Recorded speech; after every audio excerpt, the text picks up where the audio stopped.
Be ready. 15 seconds.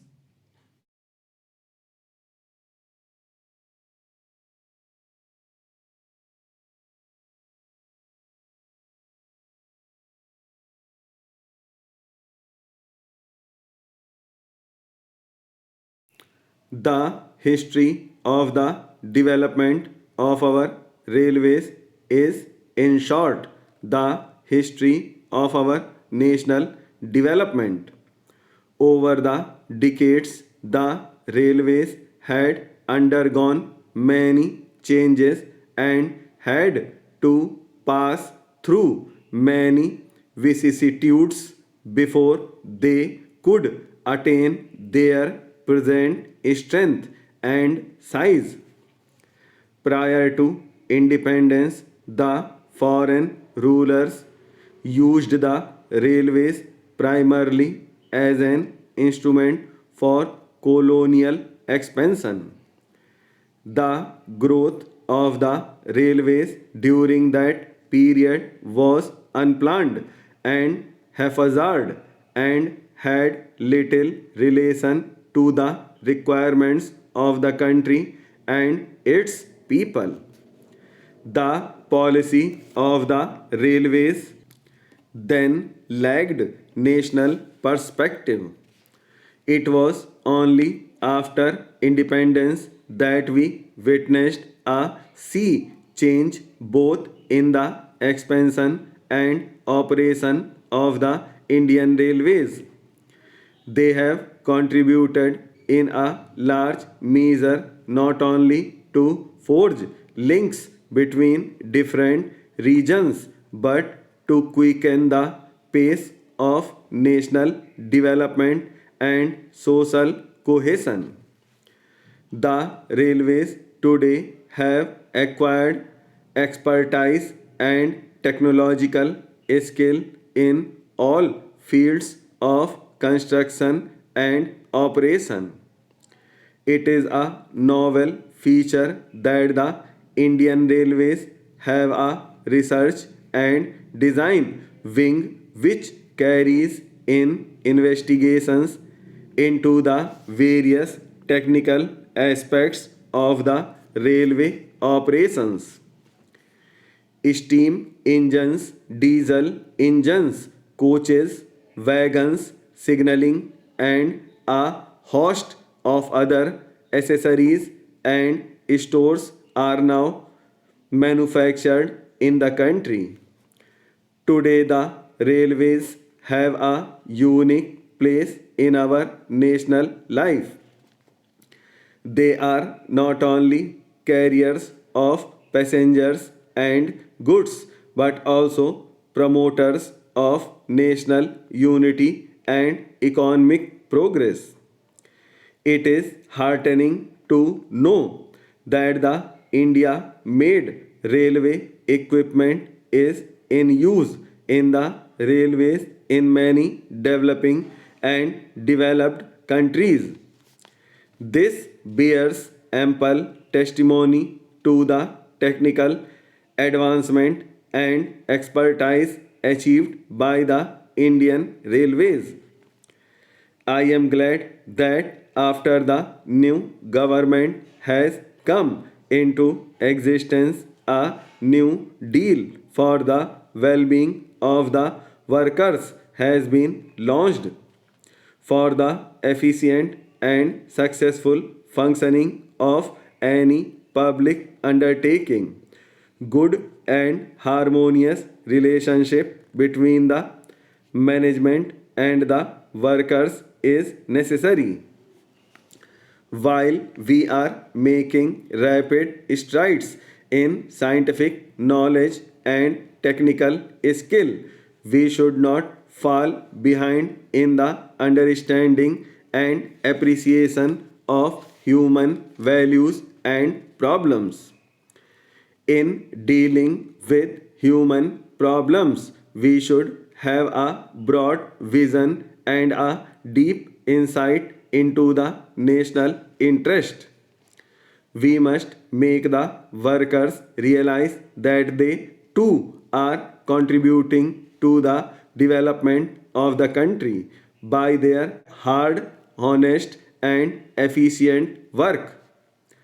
I am glad that the workers' participation in the management is being encouraged largely. Accidents and occupational diseases are the most appalling of the tragedies of the modern industry and mining. With rapid industrialization, the hazards to human health and safety have been increasing. One can sustain economic development and better distribution only by ensuring greater safety and better health in all industries and occupations. I note with satisfaction that the government has been aware of all these obligations and has been taking steps from time to time. The Factories Amendment Act 1976 has spelled a number of measures to step up the safety standards on the shop floor. I am also given to understand that a beginning has been made to impart intensive training for the safety officers to be appointed by large undertakings. Recently, a labor laboratory was set up at the Central Labor Institute in Bombay, and it is the best of its kind in the country, meant to study the capacities of man and attempt to design machinery, equipment, and the working conditions in such a way that there will be proper man machine alignment. When I see the number of award winners, I feel happy that we have not been overwhelmed and made to feel helpless by the increasing challenges of modern industry and mining. I would like to remind you that in such endeavors we can achieve tangible results only through a participative approach.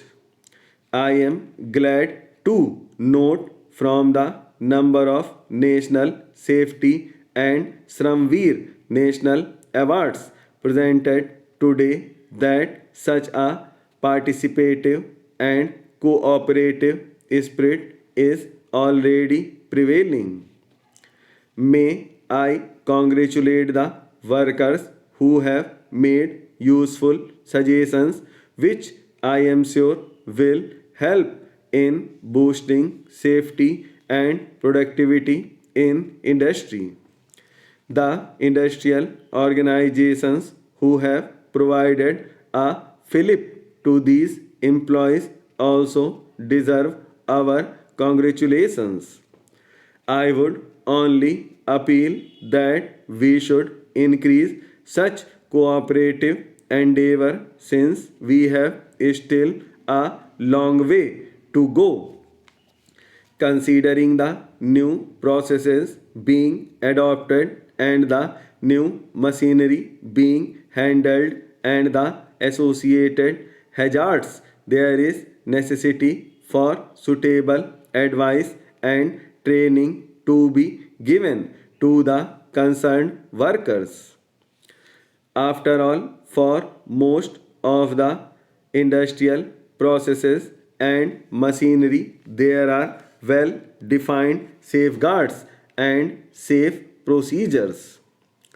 All that is needed is that one should be aware of these and also scrupulously adopt them.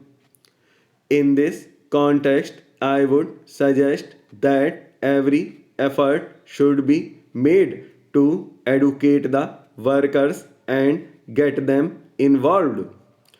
we hear that some of the public sector undertaking are adopting a safety stewardship scheme which fulfills the above objective effectively and consequently has improved the safety records. I would strongly commend such a scheme to be tried by all managements in our industries.